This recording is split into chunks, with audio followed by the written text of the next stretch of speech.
ازيكم يا شباب، معاكم سميدة في حلقة جديدة من على المكنة. حلقة النهاردة ازاي تشتري موتوسيكل جديد. في البداية احب اشكر صاحب المعرض اللي انا اشتريت منه الموتوسيكل ده. الراجل ما نزليش في سعره ولا عمل لي ديسكاونت، بس الراجل كان محترم وكان سبورتيف جدا. فالكويس لازم نذكره. هو المعرض اسمه معرض المتميز في منطقة الجراج جنب مترو النزهة. الراجل ده محترم جدا وريكومندد لاي حد عايز يشتري موتوسيكل جديد. نيجي بقى لقصه شراء الموتوسيكل الجديد. طيب انا كنت عامل حلقه قبل كده اسمها ازاي تشتري موتوسيكل مستعمل. الحلقه دي اتفرج عليها، هي هنعمل نفس الخطوات بس هنزود عليها اللي هنقوله دلوقتي. اول حاجه مهم جدا تطابق رقم الشاسيه ورقم الموتور بورق الافراج الجمركي اللي صاحب المعرض هيديهولك. وارد جدا يحصل فيه غلط، فانت هتروح وتيجي وتروح وتيجي، فقبل ما تستلم تتاكد ان الورق مظبوط.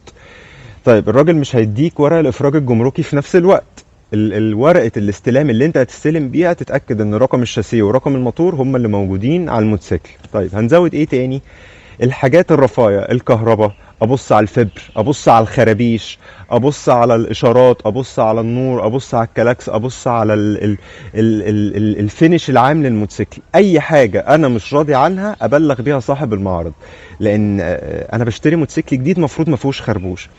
في حاجات مقبوله من التخزين ومن النقل، مفيش مشكله. مفيش مشكله ان انا اروح اشتري موتوسيكل جديد الاقيه عامل 2 3 كيلو، مش مشكله، رغم ان هو يفضل ان هو يكون 0 كيلومتر.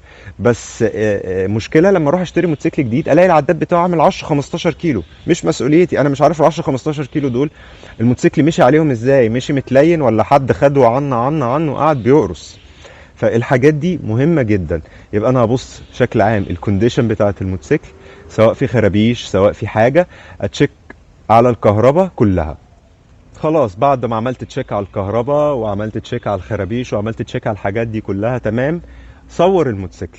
ليه بقى؟ لان انت ممكن تسيب الموتوسيكل ما تستلموش في نفس الوقت، لما ترجع يبقى في ايفيدنس موجوده ليك.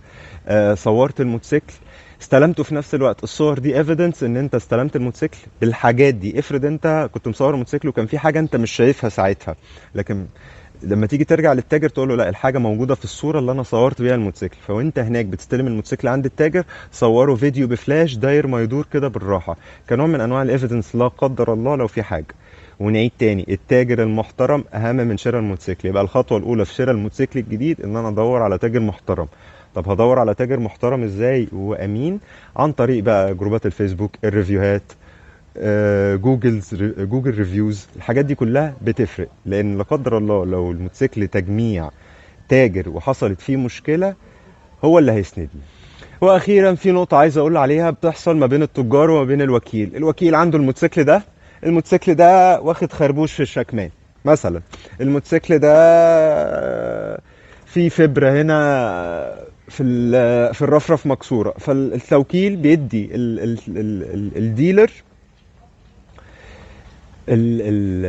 الموتوسيكل ده بسعر ارخص شويه، ارخص ايا كان، جنيه 2 3 4، ارخص شويه.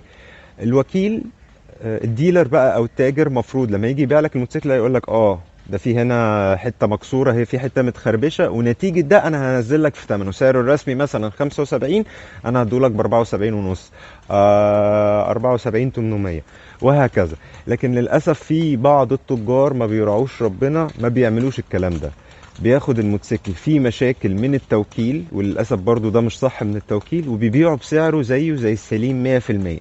فناخد بالنا من القصه دي، ويا ريت التوكيل يعني يبطل القصه دي. عنده موتوسيكل فيه مشكله يعالجها هو ويبيعه ويديه للمورد سليم، انما ما يدوش للمورد بسعر اقل وفي الاخر المورد يستنصح على اللي بيشتري ويبيعه له بسعره.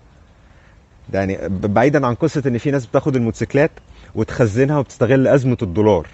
انا بكلمك في العادي ان الموتوسيكل النهارده سعره ثابت 75,000، فهو ياخده بسعر اقل بكتير عن بقيه التجار عشان في مشكله، ويقوم جاي بايعه بسعره العادي. مش كل التجار بتكون امينه في القصه دي، فناخد بالنا جدا من الموضوع ده. فلو انت لاحظت ان في عيب في الموتوسيكل، شرخ، حاجه مش متظبطه، حاجه مش معدوله، خلي بالك بنسبه كبيره التوكيل منزل في سعر الموتوسيكل بسبب القصه دي. يا رب ما نكونش طولنا عليكم، ونشوفكم في الحلقه الجايه على المكنه.